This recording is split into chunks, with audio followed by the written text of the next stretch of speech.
శ్రీమాత్రే నమః. ఈరోజు పుష్యమాసపు శనివారం. ఈ రోజు నుండి పుష్యమాసం ప్రారంభం కాబట్టి ఈ రోజున పరమ పవిత్రమైనటువంటి ఈ కథను భక్తి శ్రద్ధలతో ఆలకిద్దాం.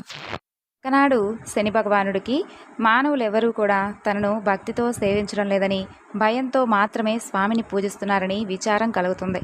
అప్పుడు శనీశ్వరుడు వెంకటేశ్వర స్వామివారి కోసమై తపస్సు చేస్తాడు. అలా తపస్సు చేయగా స్వామివారు సాక్షాత్కరిస్తారు. అప్పుడు శని భగవానుడు, స్వామి, అసలు నా పేరు వింటేనే ప్రజలందరూ కూడా భయపడిపోతున్నారు. ఆ భయం వారి నుండి పోవడానికి ఇక నుండి నాకు ప్రీతి అయినటువంటి శనివారం నాడు నన్ను ధ్యానించి ఆరాధించి ఆ తరువాత నిన్ను పూజించిన వారికి సర్వదేవతలను పూజించినటువంటి ఫలితం ఆ ఒక్క రోజులోనే రావాలి అని చెప్పి కోరుకుంటాడు. అందుకు స్వామివారు చిరునవ్వు నవ్వి, నీ కోరిక సమంజసంగానే ఉంది. అయినా అసలు నీకు నాకు భేదం అంటూ ఏముంది, ఎక్కడ ఉంది? 6 వారాలు దాటాక 7వ వారం అంటే నువ్వు ఇష్టపడతావు. నేను 6 కొండలు దాటాక 7వ కొండ మీద నేనుంటాను. నువ్వు నీలవర్ణుడివి, నేను కూడా ఆవర్ణుడనే. నీవు సప్తమ గ్రహానివి, నేను సప్తగిరీషుడను. సామాన్య మానవులకు ఈ విశేష విషయాలు తెలియక నువ్వంటే భయపడిపోతున్నారు. నిన్ను నన్ను వేరుగా చూస్తున్నారు. నువ్వు కోరినటువంటి వరాన్ని నేను తప్పక అనుగ్రహిస్తాను. ఏ భక్తులైతే 7 శనివారాల పాటు నిన్ను ముందుగా పూజించి ఆ తరువాత నన్ను పూజిస్తూ సప్త శనివార మహావ్రతంగా ఎవరైతే ఆచరిస్తారో వారు సమస్త శనిదోషాల నుండి విముక్తులై సౌఖ్యాన్ని పొందుతారు. ఆయురారోగ్య ఐశ్వర్యాది సకల శ్రేయస్సులను పొందుతారు. ఇందులో ఎలాంటి సంశయమూ లేదు అంటూ స్వామివారు వరమిస్తాడు. కాబట్టి ఈ వివరణ అంతా కూడా సూత మహాముని శౌనకాది మహామునులందరికీ కూడా వివరిస్తూ, ఓ శౌనకాది మహామునులారా, విన్నారు కదా, ఈ యొక్క సప్త శనివార వ్రతాన్ని ఆచరించి వెంకటేశ్వర స్వామి వారి యొక్క అనుగ్రహాన్ని పొందిన వారు ఎవరైనా ఉంటే వారి కథను వినిపించమంటూ శౌనకాది మహామునులందరూ కూడా సూత మహామునిని అడుగుతారు. అప్పుడు సూతుడు ఈ విధంగా చెప్పడం ప్రారంభిస్తారు. ఓ మునులారా, పూర్వకాలం కాంచీపురంలో దేవదత్తుడు అని ఒక బ్రాహ్మణుడు ఉండేవాడు. అతను వేదాంగ పారంగతుడు. అతని భార్య పేరు మాలిని. వారిద్దరూ కూడా అతిథులను ఆదరిస్తూ గృహస్థ ధర్మాన్ని పాటిస్తూ ఉండేవారు. వారికి వెంకటేశ్వర స్వామివారు ఇలవేలుపు. అయితే ఒకనాడు వారింటికి కాశీ యాత్ర చేసి వచ్చినటువంటి ఒక బ్రాహ్మణోత్తముడు అక్కడకు వస్తాడు. ఆ దేవదత్త దంపతులు ఆయన్ను సాక్షాత్తు వెంకటేశ్వర స్వామివారిగానే భావించి ఆయనకు అతిథి మర్యాదలు చేస్తారు. భోజనానంతరం ఆ బ్రాహ్మణుడు వారి జాతకాలను పరిశీలించి చూసి, జాతకం ప్రకారంగా దేవదత్తుడికి శనిదోషం వలన అపమృత్యువు కలిగేటటువంటి సూచనలు కనిపిస్తున్నాయని, ఆ యొక్క అపమృత్యు దోష పరిహారం కోసం సప్త శనివార వ్రతం చేసి అటు శనేశ్వరుణ్ణి ఇటు వెంకటేశ్వర స్వామిని భక్తిగా ఆరాధించవలసింది అని చెప్పి చెబుతాడు. ఇక మాలినికి, అమ్మా, నీవు కాస్త శ్రద్ధ వహించి నీ భర్తను కూడా సప్త శనివార వ్రతం చేయడానికి ప్రోత్సహించి నీ సౌభాగ్యాన్ని నీవు నిలుపుకోవాలి సుమా అంటూ హెచ్చరిస్తాడు. సప్త శనివార వ్రత విధానాన్ని బోధిస్తాడు.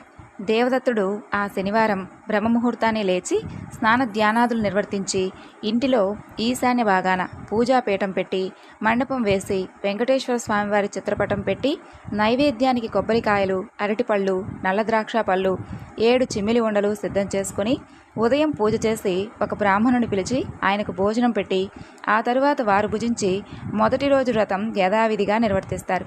ఆ విధంగా వరుసగా వారు 7 శనివారాల పాటు ఈ వ్రతాన్ని భక్తి శ్రద్ధలతో కొనసాగిస్తారు.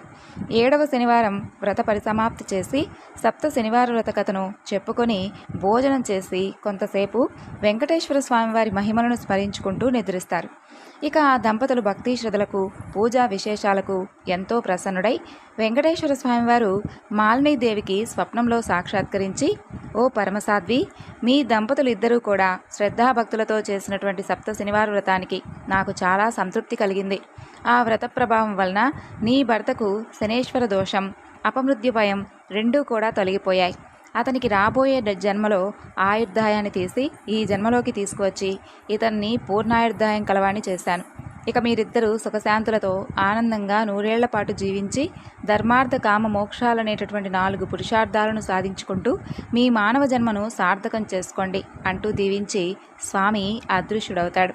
ఇక వెంటనే ఆమె లేచి భర్తను లేపి తనకు వచ్చినటువంటి స్వప్న వృత్తాంతాన్నంతా కూడా వినిపిస్తుంది. ఆయన కూడా సంతోషించి భార్యను అభినందిస్తాడు. అలా ఒక శుభముహూర్తాన ఆ దంపతులిద్దరూ కూడా వెంకటేశ్వర స్వామివారి దర్శనార్థమై తిరుపతి కొండకు వెళ్ళి మొక్కులు తీర్చుకొని స్వామిని మనసారా స్తుతించి ప్రసాదాన్ని స్వీకరించి తిరిగి వస్తారు. ఇంటికి వచ్చిన తర్వాత కొంతమంది బ్రాహ్మణులను పిలిచి అన్న సంతర్పణ చేసి బ్రాహ్మణ ఆశీర్వాదాలు పొందుతారు. అలా జీవితాంతం వరకు యథాశక్తిగా వెంకటేశ్వర స్వామివారి సేవ చేసుకుంటూ చివరికి స్వామివారి సాన్నిధ్యాన్ని పొందుతారు.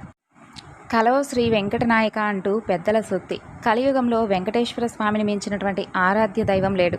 ఈ సప్త శనివార వ్రతంతో ఆయన్ను ఆరాధించిన వారికి శనిదోషాలు తొలగి స్వామి అనుగ్రహం లభిస్తుందంటూ సూతుడు శౌనకాది మహాములందరికీ కూడా వినిపిస్తాడు. స్వామివారికి ఎంతో ఇష్టమైనటువంటి ఈ శనివార వ్రతాన్ని చేసి సప్త శనివార వ్రతకథను విన్నవారికి కష్టాలు తీరిపోతాయి, గ్రహబాధలు తొలగిపోతాయి, సంపదలు భోగాలు కలుగుతాయి, వారికి వారి కుటుంబానికి సర్వశుభాలు కలుగుతాయి. శనివార వ్రతాన్ని ఆచరించిన వారికి అసాధ్యమే లేదు. ఈ కలియుగమున శనివార వ్రతం మానవుల పాలిట కల్పవృక్షం వంటిది. శనివార వ్రతాన్ని చేసి స్వామివారిని అర్చించి స్తుతించి ఈ కథను చదువుకున్నవారు ధన్యులు. కాబట్టి మనం కూడా వీలున్నంత వరకు మన యథాశక్తిగా శనివార వ్రతాన్ని ఆచరించి వెంకటేశ్వర స్వామివారి యొక్క అనుగ్రహాన్ని పొందదంగాక. ఇప్పుడు మరికొన్ని స్వామివారి కథల గురించి తెలుసుకొని స్వామి అనుగ్రహాన్ని పొందుదాం. శనివారం అంటేనే వెంకటేశ్వర స్వామికి ఎంతో ప్రీతికరమైనటువంటి రోజని మనందరికీ కూడా తెలిసినటువంటి విషయమే. ఈ రోజున స్వామివారికి సంబంధించినటువంటి కథలను విన్నా చెప్పినా సకల శుభాలు కలుగుతాయి. తిరుపతి మహాక్షేత్రానికి సమీపంలో ఒక పల్లెలో భీముడు అని ఒక కుమ్మరి కులస్తుడు ఉండేవాడు. అతను కడుపేదవాడు. కుండలను తయారు చేసుకుంటూ వాటిని నమ్ముకొని జీవిస్తూ ఉండేవాడు. అతనికి స్వామివారిపై చాలా ఎక్కువ భక్తి ఉండేది. చిరకాలము కూడా భగవంతుని పూజిస్తూ ఉండాలి అనేది అతని కోరిక. అయితే అతని పరిస్థితుల వలన అతనికి ఎప్పుడూ కూడా అంటే కుటుంబ పరిస్థితుల వలన భగవంతుని పూజించేటటువంటి అవకాశం ఎప్పుడూ కూడా ఉండేది కాదు. అయితే అందువలన తాను కుండలను తయారు చేసేటటువంటి ప్రదేశంలోనే స్వామివారి ఒక ప్రతిమను ఉంచుతాడు. సారెపై కుండలను తయారు చేస్తూ ఉన్నప్పుడు తన చేతికి అంటినటువంటి మట్టిని పుష్పంగా చేసి భక్తితో స్వామివారి ప్రతిమ వద్ద ఉంచుతూ ఉండేవాడు ప్రతిరోజు కూడా. అది అతనికి నిత్యకృత్యంగా మారిపోతుంది. అయితే అదే ప్రాంతాన్ని పరిపాలించేటటువంటి రాజు తొండమానుడు. తొండమానుడు కూడా వెంకటేశ్వర స్వామివారి యందు ఎంతో భక్తి కలవాడు. అతను ప్రతిరోజు కూడా వెంకటాచలానికి వెళ్ళి స్వామివారిని బంగారు పుష్పాలతో అర్చిస్తూ ఉండేవాడు. కొంతకాలానికి అతనిలో అహంకారం పొడసూపుతుంది. ఆ పక్క రోజు అతను పూజ చేసేందుకై ఉద్యుక్తుడు కాగా తాను నిన్న పూజించినటువంటి బంగారు పుష్పాల స్థానంలో మట్టి పుష్పాలు స్వామివారి వద్ద కనిపిస్తాయి. అందుకు కారణమేమిటనేది తొండమానుడికి అర్థం కాదు. అయితే అర్చకులు తానుంచినటువంటి బంగారు పుష్పాలను ఏమైనా అపహరించి మట్టి పుష్పాలను ఇక్కడ ఉంచుతున్నారా అనే అనుమానం అతనికి కలుగుతుంది. తన భటులను కాపలాగా ఉంచుతాడు. రాజు ఎన్ని విధాలుగా ప్రయత్నించినప్పటికీ కూడా బంగారు పుష్పాల స్థానంలో మట్టి పుష్పాలే స్వామివారి వద్ద కనిపిస్తూ ఉండేవి. అయితే ఆ మహారాజుకు రోజురోజుకు మానసిక వ్యధ పెరిగిపోతుంది. చింతాపీడితుడై ఉన్నటువంటి అతనికి వెంకటేశ్వర స్వామివారి కలలో కనిపించి, ఓ రాజా, నీకు సమీప గ్రామంలో భీముడు అనేటటువంటి కుమ్మరి కులస్తుడు ఉన్నాడు. అతను కుండలు చేసుకుంటూ ఉంటాడు. నా స్మరణ చేసుకుంటూ నా ధ్యానాన్ని ఎప్పుడూ కూడా విడిచిపెట్టినటువంటి మహాభక్తుడు. అతని భక్తి ప్రభావం వలన అతను ఉంచినటువంటి మట్టి పుష్పాలు ఇక్కడ నా సన్నిధానమును చేరుకుంటున్నాయి. నువ్వు ఉంచినటువంటి బంగారు పుష్పాలు అతడు ఉంచినటువంటి పూల ముందు నిలవలేక అదృశ్యం అయిపోతున్నాయి. భక్తిలో అతను నీకంటే ఉత్తముడు, విచారించవద్దు అంటూ ఊరడిస్తాడు. తనను మించినటువంటి భక్తుడు ఇంకొకడు ఉన్నాడని స్వామివారు చెప్పినటువంటి మాటలు ఎలాగైనా సరే తెలుసుకోవాలని వెంకటాచలానికి సమీపంలో ఉన్నటువంటి పల్లెల్లో భటులతో కలిసి తిరుగుతూ ఉంటాడు ఆ రాజు. అలా ఒక పల్లెలో సారెపై కొండ నుంచి తిప్పుతూ చేతికంటినటువంటి మట్టిని పుష్పంగా చేసి సమీపంలో ఉన్నటువంటి వెంకటేశ్వర స్వామివారి యొక్క ప్రతిమకు సమర్పిస్తూ ఉన్నటువంటి భీముణ్ణి చూసి ఆ రాజు ఆశ్చర్యపోతాడు. ఇక ఆ రాజు భీముణ్ణి సమీపించి, ఓయి, నీవు స్వామిని మట్టి పుష్పాలతో పూజిస్తున్నావేమిటి? నీకు పూజకు పుష్పాలు దొరకడం లేదా అని అడుగుతాడు. అందుకు ఆ భీముడు రాజుకు నమస్కరించి, రాజా, మీ వంటి వారు మా దగ్గరకు వచ్చుటయే నా అదృష్టం. నా ఇల్లు పావనమైనది. నేను చదువురానటువంటి మూర్ఖుడను. స్వామివారిని పూజించడం ఎలాగో తెలియని వాడును, దరిద్రుడను. కుండలు తయారు చేయకపోతే నా కుటుంబం గడవదు. కాబట్టి నేను ఉదయం నుండి సాయంకాలం వరకు కుండలను చేయక తప్పదు. చేతికి అంటినటువంటి మట్టినే పుష్పంగా చేసి ఇలా స్వామివారికి సమర్పించుకుంటూ ఉంటాను అని వివరిస్తాడు. అప్పుడు అతని మాటలు విన్నటువంటి రాజు ఎంతో ఆశ్చర్యపోతాడు. అతని భక్తికి మెచ్చి అతనికి నమస్కరించి తిరిగి తన రాజ్యానికి వెళ్ళిపోతాడు. ఆ తరువాత కొంతకాలానికి భీముడు సశరీరంగా వైకుంఠాన్ని చేరుకుంటాడు. వెంకటేశ్వర స్వామివారు భీముడి భక్తికి మెచ్చి ఇక నుండి నా ఉదయం ప్రసాదం మట్టి పాత్రలో నివేదించాలని చెప్పి తొండమాన్ మహారాజుకు కలలో కనిపించి చెబుతాడు. ఈనాటికి కూడా స్వామివారి సన్నిధిలో ఈ ఆచారాన్ని పాటిస్తూ ఓడు అనేటటువంటి ప్రసాదాన్ని మట్టి కుండలతోనే నివేదన చేసి స్వామిని ఆరాధిస్తూ ఉన్నారు. ఇక తొండమానుడు కూడా శ్రద్ధాభక్తులతో వెంకటేశ్వర స్వామివారిని అర్చిస్తూ అతను కూడా విష్ణు లోకాన్ని చేరుకున్నాడు. పూర్వం అనంతాచార్యులు అనే శ్రీవారి భక్తుడు ఉండేవాడు. అతను శ్రీ రామానుజాచార్యుల వారి యొక్క ప్రియశిక్షుడు. గురువు రామానుజాచార్యుల వారి యొక్క ఆదేశానుసారం అనంతాచార్యులు భార్యతో సహా తిరుమలకు చేరి శ్రీనివాసుని సేవిస్తూ కాలం గడుపుతూ ఉంటాడు. అలా రోజు కూడా తిరుమల కొండలన్నీ తిరిగి ఎన్నో అందమైనటువంటి పుష్పాలను సేకరించి ఆనంద నిలయంలో స్వామిని ఎంతో అద్భుతంగా అలంకరించేవాడు. పూల అలంకారంలో దివ్యంగా దర్శనమిస్తూ ఉన్నటువంటి స్వామివారిని చూసి మురిసిపోతూ ఉండేవాడు అనంతాచార్యులు. అలా రోజు అడవిలో చాలా దూరం వెళ్ళి పూలు కోసుకుని వస్తున్నటువంటి అనంతాచార్యుల వారికి ఒక ఆలోచన వస్తుంది. తానే స్వామివారి పుష్పాలంకరణ కోసం ఎందుకు ఒక ఉద్యానవనాన్ని తయారు చేయకూడదు అని అనుకుంటాడు. అలా చక్కగా రకరకాల సువాసనలతో ఉండేటటువంటి కొన్ని పూల మొక్కలను పెంచి వాటిని స్వామికి సమర్పించాలి అని చెప్పి ఆలోచిస్తాడు. అలా ఆలోచన రాగానే స్వామిని అందమైనటువంటి పుష్పాలంకరణలో ఊహించుకొని మురిసిపోతూ ఉంటాడు. ఈ పనిలో తాను తన భార్య తప్ప మరెవ్వరి సహాయం కూడా తీసుకోకూడదని చెప్పి నిశ్చయించుకుంటాడు. ఇక ఆ తోటకు కావలసినటువంటి నీటి కోసమై ఒక చెరువును తవ్వడం ప్రారంభిస్తాడు. ప్రతిరోజు కూడా భార్యాభర్తలిద్దరూ ఉదయం స్వామివారి నివేదన అయిన తర్వాత మధ్యాహ్నం వేళలో ఆ చెరువు తవ్వే పనిలో నిమగ్నమయ్యేవారు. నిప్పులు చిమ్మేటటువంటి ఎండను సైతం లెక్క చేయకుండా గడ్డపారతో మట్టిని తవ్వి గంపలో ఎత్తి తన భార్య తలపై పెట్టేవాడు. ఆమె ఆ మట్టిని తీసుకుని వెళ్ళి దూరంగా విసిరివేసి వచ్చేది. అలా ఆ దంపతులిద్దరూ కూడా అదే పనిలో నిమగ్నమవుతారు. భార్య నిండు చూలాలు కావడం చేత గంపను నెత్తిమీద పెట్టుకుని వెళ్ళి దూరంగా పారవేసి మరలా తిరిగి రావడం, మరలా వెనక్కి రావడం చాలా కష్టంగా ఉండేది. కానీ అనంతాచార్యుల వారు మాత్రం వేరే ఎవ్వరి సహాయం తీసుకోకూడదని దృఢమైనటువంటి సంకల్పంతో ఉండడం వలన పాపం ఆ భార్యకు శ్రమ తప్పలేదు. ఆశ్రిత జనవత్సలుడైనటువంటి ఆ శ్రీనివాసుడు అదంతా కూడా చూస్తూ గమనిస్తూ ఉంటాడు. ఆ దంపతులకు ఎలాగైనా సరే సహాయం చేయాలని చెప్పి స్వామివారు అనుకుంటాడు. అలా ఆ మరునాడు ఆచార్యుల వారి వద్దకు ఒక చిన్న బాలుడి రూపంలో వచ్చి, తాత, ఇంత మండుటెండలో మీరు ఎంత కష్టపడుతున్నారు, నన్ను కూడా మీకు సహాయం చేయనివ్వండి అని అడుగుతాడు. కానీ అనంతాచార్యుల వారు మాత్రం అందుకేమాత్రం ఒప్పుకోడు. కానీ బాలుడి రూపంలో ఉన్నటువంటి శ్రీనివాసుడు మాత్రం పట్టు విడవకుండా ప్రతిరోజు కూడా ఆ దంపతులు మట్టి తవ్వే వేళలో వచ్చి అక్కడే నుంచునేవాడు. ఆచార్యుల వారు ఆ బాలుని ఏమాత్రం దగ్గరకు రానిచ్చేవాడు కాదు. ఇక ఆచార్యుల వారిది పట్టుదల. నిండు చూలాలైనటువంటి భార్య మట్టి గంపలను ఎత్తుకొని ఆయాసపడుతూ అంత దూరంలో పారవేయడం, మరలా తిరిగి గంపనెత్తుకోవడం ఇవేమీ కూడా అతను గమనించుకునేటటువంటి స్థితిలో లేడు. కేవలం అతని ధ్యాసంతా ఏమిటంటే, ఎంత త్వరగా ఈ చెరువు పూర్తవుతుందా, ఎంత త్వరగా పూల మొక్కలు వస్తాయా, నేను ఎంత త్వరగా ఈ పూలతో స్వామిని అలంకరించాలా అనేటటువంటి తపన తప్ప తన శ్రమ కానీ, భార్య శ్రమ కానీ, భార్య నిండు చూలాలని కానీ ఏమాత్రం అతనికి అర్థం కావడం లేదు. అయితే భక్తవత్సలుడైనటువంటి శ్రీనివాసుడికి ఆ దంపతులను చూస్తూ ఉంటే ముచ్చట వేస్తుంది. వారి భక్తి పట్ల ఎంతో సంతోషం కలుగుతుంది. కానీ వారి శ్రమను చూసి బాధపడతాడు. ఇక లాభం లేదనుకుని నెమ్మదిగా వెళ్ళి ఆ మహా ఇల్లాలి వద్ద నుండి గంపను తీసుకుంటాడు. ఆమెను కాసేపు పక్కన ఉండమని చెప్పి తాను మట్టి గంపలను ఎత్తి పారవేసే పనిలో పడతాడు. తల పైకెత్తి కూడా చూడలేదు అనంతాచార్యుల వారి గారు. ఇలా జరుగుతూ ఉండగా కాసేపటికి ఆచార్యుల వారికి అనుమానం వస్తుంది. తన భార్య ప్రతిరోజు కంటే ఈరోజు ఇంత త్వరగా ఎలా రాగలుగుతుందా అనుకుంటాడు. ఇంత వేగంగా గంపను ఎలా ఖాళీ చేసి వస్తుందా అనేటటువంటి అనుమానం కలుగుతుంది. ఇక ఆ ఆలోచన రాగానే ఆచార్యుల వారు ఒక్కసారిగా తల పైకెత్తి చూస్తాడు. వెంటనే అతనికి జరుగుతుందంతా అర్థమవుతుంది. ఇంతవరకు ఈ బాలుడా గంప మోస్తుంది అనుకుంటాడు. అంతే, ఆచార్యుల వారికి విపరీతమైనటువంటి కోపం వస్తుంది. ఎంత వద్దని చెబుతున్నా వినకుండా భార్య నుండి గంపను తీసుకున్నందుకు ఆ బాలుడిపై విపరీతమైనటువంటి కోపం పెంచుకుంటాడు. ఒక్కసారిగా తన చేతిలో ఉన్నటువంటి గడ్డపారను పైకెత్తి ఎందుకు ఈ విధంగా చేశావని కోపంగా అడుగుతాడు. ఇక ఆ బాలుడు చిరునవ్వుతో ఒక్కసారిగా అక్కడి నుండి పరుగులు అందించుకుంటాడు. సమాధానం కూడా చెప్పకుండా ఆ విధంగా ఆ బాలుడు వెళ్ళిపోవడం ఆచార్యుల వారికి మరింతగా కోపం తెప్పించేలా చేస్తుంది. ఆవేశంతో ఊగిపోతూ ఆచార్యుల వారు గడ్డపారతో ఆ బాలుడు వెంటపడతాడు. కనపడినట్లే కనపడి ఇట్టే మాయమైపోతాడు ఆ బాలుడు. ఇక ఆచార్యుల వారికి మరింతగా కోపం పెరిగి ఆ చేతిలో ఉన్నటువంటి గడ్డపారను బాలుడి పైకి విసురుతాడు. ఆ విసురుకి గడ్డపార బాలుడి గడ్డానికి తగిలి రక్తం కారుతుంది. మరలా మాయమైపోతాడు ఆ బాలుడు.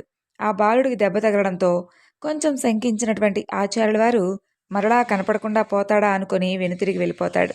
అయితే ఆ రోజు సాయంకాలం ఆలయంలో ప్రవేశించినటువంటి అనంతాచార్యుల వారికి ఆలయంలో కొంతమంది అర్చకులు ఏదో చర్చించుకోవడం కనిపిస్తుంది. అందరి ముఖాలలో ఆందోళన నిండి ఉండడం గమనిస్తాడు. అందుకు కారణం ఏమిటా అని ఒక అర్చకుల వారిని అడుగుతాడు. ఆనంద నిలయంలోకి తీసుకుని వెళ్ళి స్వామివారి విగ్రహాన్ని చూపిస్తారు ఆ అర్చకులు. అంతే, అక్కడ ఉన్నటువంటి దృశ్యం చూసినటువంటి ఆచార్యుల వారి నోటకు మాట రాదు. శ్రీనివాసుని దివ్యమంగళ విగ్రహం చుబుకంపై గాయమై ఉంటుంది. దారగా కారుతూ ఉన్నటువంటి రక్తం కనిపిస్తుంది. ఆ దృశ్యం చూసినటువంటి అనంతాచార్యుల వారికి జరిగిందంతా కూడా పూర్తిగా అర్థమవుతుంది. స్వామి, ఎంత అపరాధం చేశానయ్యా, వచ్చింది సాక్షాత్తు నువ్వేనని తెలియక ఎంత అపరాధం చేశాను తండ్రి, ఆపద్బాంధవ నన్ను క్షమించు తండ్రి అంటూ స్వామివారిని అర్థిస్తాడు. జరిగిందంతా తెలుసుకొని అక్కడ ఉన్నటువంటి ఆచార్య పురుషులందరూ కూడా ఆశ్చర్యపోతారు. అంతలో శ్రీనివాసుడు ఒక ఆచార్యుడి ద్వారా ఇలా పలుకుతాడు. ఓయి అనంతాచార్య, ఇదంతా కూడా నేను ఆడినటువంటి నాటకం. నీ భక్తి తత్పరతను ఈ లోకానికి చాటాలని ఈ విధంగా చేశాను. నేను చేసినటువంటి లీలా విశేషమే ఇదంతా. నా చుబుకంపై ఈ గాయానికి గుర్తుగా మాయనటువంటి మచ్చ ఏర్పడుతుంది. ఆ చుక్కపై ఈ రోజు నుండి పచ్చకర్పూరపు చుక్కను అలంకరించుకొని భక్తులందరినీ కూడా ఆనందింపచేస్తూ ఉంటాను అని చెబుతాడు స్వామి. ఇక అనంతాచార్యుల వారి జీవితం ధన్యమవుతుంది. ఇక లక్ష్మీనారాయణులకు ఆ పూల తోట ఎంతో ప్రాణప్రదంగా మారిపోతుంది. ఎంతో అద్భుతమైనటువంటి పూల మొక్కలతో, తీగలతో, రకరకాలైనటువంటి దివ్య పుష్పాలతో, ప్రకృతి సౌందర్యం మొత్తానికి కూడా అద్దం పట్టేలాగా ఉండేటటువంటి ఆ తోటలో విహరించాలని చెప్పి మహాలక్ష్మీదేవికైతే అత్యంత ప్రీతికరంగా మారిపోతుంది. అలా వారిరువురూ కూడా ప్రతిరోజు రాత్రి వేళల్లో జగన్మాత తన నాదుడు తోడురాగా ఆ వనంలో విహరిస్తూ ఆటపాటలాడుతూ మైమరిచిపోతూ ఉండేది. అనంతాచార్యుల వారు ఎంతో ప్రేమతో ఎన్నో అందమైనటువంటి పూల మొక్కలను ఎక్కడెక్కడి నుండో తీసుకునొచ్చి పెంచుతూ ఉంటాడు. రాత్రి వేళల్లో జగన్మాత ప్రతి పూల మొక్క చెంత నిల్చొని ఆ పుష్పాల అందాన్ని చూసి మురిసిపోతూ ఉండేది. ఇక అనంతాచార్యుల వారైతే ప్రతిరోజు కూడా ఆ పుష్పాన్ని తీసుకుని వెళ్ళి ఆనంద నిలయంలో స్వామివారికి సమర్పించేవాడు. ఇక అర్చకులు ఆ పూలతో స్వామివారిని ఎంతో చక్కగా, అలాగే స్వామివారి హృదయలక్ష్మిని కూడా ఎంతో దివ్యంగా అలంకరించేవారు. ఆ యొక్క పుష్పాలంకరణలో స్వామివారు మరింతగా అత్యంత రమణీయంగా భక్తులకు దర్శనమిచ్చేవాడు. ఇక జగన్మాత అనంతాచార్యుల వారి యొక్క పుష్ప కైంకర్యానికి ఎంతో సంతోషించి అతన్ని ఎలాగైనా సరే కనికరించాలి అని చెప్పి అనుకుంటుంది. స్వామివారితో కలిసి, స్వామి, అనంతాచార్యుల వారు మనకెంతో ప్రియభక్తులు కదా, అతనిపై దివ్యానుగ్రహాన్ని కురిపించడం మన ధర్మం కదా అని అడుగుతుంది. అప్పుడు స్వామివారు, ఓ ప్రియసఖి, నీకు నీ బిడ్డలంటే ఎంత అనురాగం, ఎంత ఆప్యాయత, అతన్ని తప్పకుండా కరుణించి అనుగ్రహిద్దాం, సరేనా అంటాడు. అలా రోజులాగే ఆ రాత్రి కూడా మహాలక్ష్మీదేవి, శ్రీనివాసుడు ఉద్యానవనం అంతా కూడా విహరించి ఒకచోట అద్భుతమైనటువంటి గులాబీ పూల మొక్కలు కనిపించగా వాటి సౌందర్యానికి ముగ్ధురాలై నిలుచుంటుంది అమ్మవారు.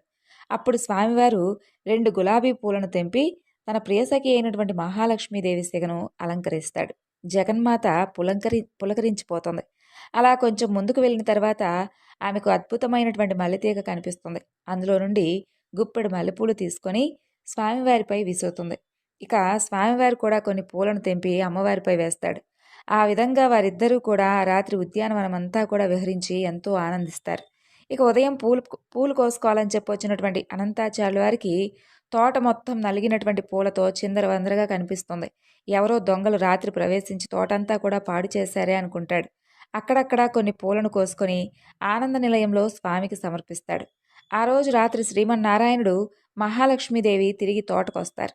ఆ రోజు తోటలో సంపెంగలు, సన్నజాజులు, ఇంకా అనేక దివ్యమైనటువంటి పుష్పాలు అద్భుతంగా కనిపిస్తాయి. ఇక ఆ దంపతులిద్దరూ కూడా తోటంతా తిరుగుతూ ఆడుతూ పాడుతూ గడుపుతారు. స్వామివారు కొన్ని అందమైనటువంటి పుష్పాలను తుంచి అమ్మవారి సిగను అలంకరించి మురిసిపోతాడు. ఆ తల్లి ఆనందానికి అవధులుండవు. అంతలో తెల్లవారడంతో వారిరువురూ కూడా తిరిగి ఆనంద నిలయానికి చేరుకుంటారు. ఉదయాన్నే తోటలోకి అడుగుపెట్టినటువంటి అనంతాచార్యుల వారి కోపానికి అవధులుండవు. తోటంతా కూడా చిందరవందరగా తుంచివేసినటువంటి పూల మొక్కలతో ఉండడంతో ఆయన ఆ దొంగలు మరలా వచ్చారే అని చెప్పి అనుకుంటాడు. తనకు అత్యంత ప్రీతిపాత్రుడైనటువంటి లక్ష్మీనారాయణుల యొక్క కైంకర్యానికి పెంచుతున్నటువంటి ఈ పూల తోటను ఈ విధంగా పాడు చేసిన వారిని ఎలాగైనా పట్టుకోవాల్సిందే అనుకుంటాడు. అలా ఆ రాత్రి తోటలో ఒక మూల పడుకొని ఉంటాడు. రాత్రంతా గడిచిపోతుంది, చప్పుడుండదు. అమ్మయ్య అనుకుంటాడు. తాను కాపలా కాస్తున్నాను కదా అని చెప్పి తెలుసుకొని దొంగలు రాలేదేమో అని అనుకుంటాడు. అంతలో తెల్లవారుతుంది. తోట మొత్తం నిన్నటి మాదిరిగానే చిందరవందరగా ఉంటుంది. పూలు మొత్తం ఎక్కడ పడితే అక్కడ విసిరేసి ఉంటాయి. ఈ దొంగలు ఏమాత్రం శబ్దం చేయకుండా వచ్చినట్లున్నారే అనుకుంటాడు. ప్రతిరోజు వారిని పట్టుకునే వరకు కాపలాగా ఉండవలసిందే అనుకుంటాడు. ఆ విధంగా 8 రోజులు గడిచిపోతాయి. కానీ ఆ చోరులు మాత్రం అతనికి దొరకరు. ఆ చోరులు దొరికే విధంగా తనను అనుగ్రహించమంటూ ఆనంద నిలయంలో స్వామిని శరణు వేడుకుంటాడు. ఇక దయామయురాలైనటువంటి జగన్మాత స్వామివారితో ఈనాడు ఆచార్యులు వారిని ఎలాగైనా సరే కనుకరించాల్సిందే అని అంటుంది. భక్తవత్సలుడైనటువంటి స్వామి కూడా అలాగే అంటాడు. ఇక ఆనాటి రాత్రి అనంతాచార్యుల వారు కళ్ళల్లో ఒత్తులేసుకొని మరి ఆ దొంగల కోసం ఎదురు చూస్తూ ఉంటాడు. ఈరోజు ఎలాగైనా వారిని పట్టుకోవాల్సిందే అని చెప్పి దృఢ సంకల్పంతో ఉంటాడు. అంతలో ఆచార్యుల వారికి 2 స్త్రీ పురుష ఆకారాలు పూల మొక్కల మధ్య తిరుగాడుతూ కనిపిస్తాయి. సందేహం లేదు, రోజు నా పూల మొక్కలను పాడు చేస్తుంది వీరే అని చెప్పని అనుకుంటాడు. వారిద్దరూ కూడా ఎంతో దివ్యమైనటువంటి తేజస్సుతో కనిపిస్తారు. పురుషుడైతే అద్భుతమైనటువంటి తేజస్సుతో ప్రకాశిస్తూ ఉంటాడు. ఆ స్త్రీ అద్భుత సౌందర్యంతో దివ్యాభరణాలతో విరాజిల్లుతూ ఉంటుంది. వారిని చూసినటువంటి ఆచార్యుల వారు ఒక్క క్షణం మైమరిచిపోతాడు. అంతలో అతనికి కర్తవ్యం గుర్తుకొస్తుంది. నెమ్మదిగా వెనక్గా వెళ్ళి వారిద్దరిని గట్టిగా బంధిస్తాడు. ఇక ఎక్కడికి పోతారు అని అంటాడు. ఇక ఆ దంపతులు పారిపోవడానికి శతవిధాలుగా ప్రయత్నిస్తారు, కానీ సాధ్యపడదు. ఇక ఆ జగన్నాటక సూత్రధారి జగన్మాత తన భక్తుడితో నాటకాలు ఆడుతూ ఉంటారు. అతని బంధం ఎంతో గట్టిదని అతనికి తోచే విధంగా ముచ్చటపడుతూ ఉంటారు. మరి భక్తుడికి భగవంతుడికి ఉన్నటువంటి బంధం అంతే కదా. ఆచార్యుల వారు దొంగలు దొరికారనేటటువంటి సంతోషంలో కొంచెం ఏమరపాటుగా ఉండగా ఆ పురుషుడు ఒక్క ఉదుటిన బంధనం తెచ్చుకొని పరిగెత్తి మాయమైపోతాడు. అది తెలుసుకున్నటువంటి ఆచార్యుల వారికి విపరీతమైనటువంటి కోపం వస్తుంది. ఈమె కూడా భర్త వెనకే పరిగెడుతుందో ఏమోననుకొని ఆమెను మరింత గట్టిగా పట్టుకుంటాడు. ఇక భార్యను విడిచి ఇలా వెళ్ళిపోతాడా, తిరిగి ఉదయం భార్య కోసం రాకుండా పోతాడా అనుకుంటాడు. ఆమెను గట్టిగా పట్టుకొని ముందుకు నడిపించి ఆ తోటలో ఒక సంపెంగ మానుకు తీగలతో బంధిస్తాడు. అప్పుడు ఆమె తనను విడిచిపెట్టమని చెప్పి అడుగుతుంది. ఉదయం చూద్దాంలే అనుకుంటూ వెళ్ళి కునుకు తీస్తాడు ఆచార్యుల వారు. అంతలో తెల్లవారుతుంది. ఇక ఆనంద నిలయంలో తలుపులు తీసినటువంటి అర్చక స్వాములు నిశ్చేష్టులవుతారు. వారి నోట మాట రాదు. శ్రీనివాసుడి వక్షస్థలంపై ఉండవలసినటువంటి జగన్మాత బంగారు ప్రతిమ కనిపించక ఆందోళన చెందుతారు. ఏమిటి వైపరీత్యం, ఇంతటి విపరీత బుద్ధి ఎవరికి పుట్టింది అని అనుకుంటారు. అప్పుడు శ్రీమన్నారాయణుడు ఆకాశవాణి రూపంలో ఇలా పలుకుతాడు. మీరేమీ బాధపడనవసరం లేదు. నా ప్రియసఖి అనంతాచార్యుల వారి తోటలో బంధింపబడి ఉంది. మీరందరూ వెళ్ళి ఆమెను సగౌరవంగా తీసుకుని రమ్మని చెప్పి చెబుతాడు. వెంటనే అర్చకులందరూ కూడా పరుగు పరుగున తోటకు వెళ్ళగా అక్కడ సంపెంగ మానుకు బంధింపబడి ఉన్నటువంటి మహాలక్ష్మి బంగారు ప్రతిమ కనిపిస్తుంది. జరిగిందంతా తెలుసుకున్నటువంటి ఆచార్యుల వారు తనకేమీ తెలియదని ఆ అర్చకులతో మొరుపెట్టుకుంటాడు. అప్పుడు అర్చకులందరూ కూడా అనంతాచార్యులతో సహా అలివేలు మంగమును పలు విధాలుగా స్తుతిస్తూ ఒక పూల గంపలో పెట్టుకుని ఆలయానికి తీసుకొని వస్తారు. ఆనంద నిలయంలోకి ప్రవేశించగానే శ్రీనివాసుడు మరలా ఆకాశవాణి రూపంలో ఇలా పలుకుతాడు. మామా అనంతాచార్య, నీ కూతుర్ను నాకు పూలబుట్టలో తెచ్చిచ్చినటువంటి నీకు కన్యాదాతవై నాకు మామగా నిలిచావు. నీ యొక్క పుష్ప కైంకర్యానికి మేమిరువురం కూడా ఎంతో ఆనందించాం. ఇదంతా కూడా మేము చేసినటువంటి వేడుకే అని అంటాడు. అప్పుడు ఆ పూలగంపలో నుండి అమ్మవారు క్షీరసముద్రరాజ తనయ తిరిగి యథాప్రకారంగా శ్రీవారి వక్షస్థలాన్ని అలంకరిస్తుంది. అనంతాచార్యుల వారి జన్మ ధన్యమవుతుంది. జగన్మాత మహాలక్ష్మీదేవికి అలాగే శ్రీవారికి తన భక్తులంటే ఎంతో అనురాగం, ఆప్యాయత. ఇప్పుడు మరొక చక్కని శ్రీవారి భక్తుడి కథ గురించి తెలుసుకుందాం. పూర్వం కౌమార అనే దేశంలో మిత్రుడు అనే ఒక చాకలి కులస్తుడు ఉండేవాడు. అతను తన కులవృత్తిని నిర్వహిస్తూ వీలున్నంతలో దాన ధర్మాలు చేసుకుంటూ ధర్మపరంగా జీవిస్తూ ఉండేవాడు. అయితే అతనికి ఉన్నటువంటి దిగులంతా కూడా అతనికి ఉన్నటువంటి అవిటితనం.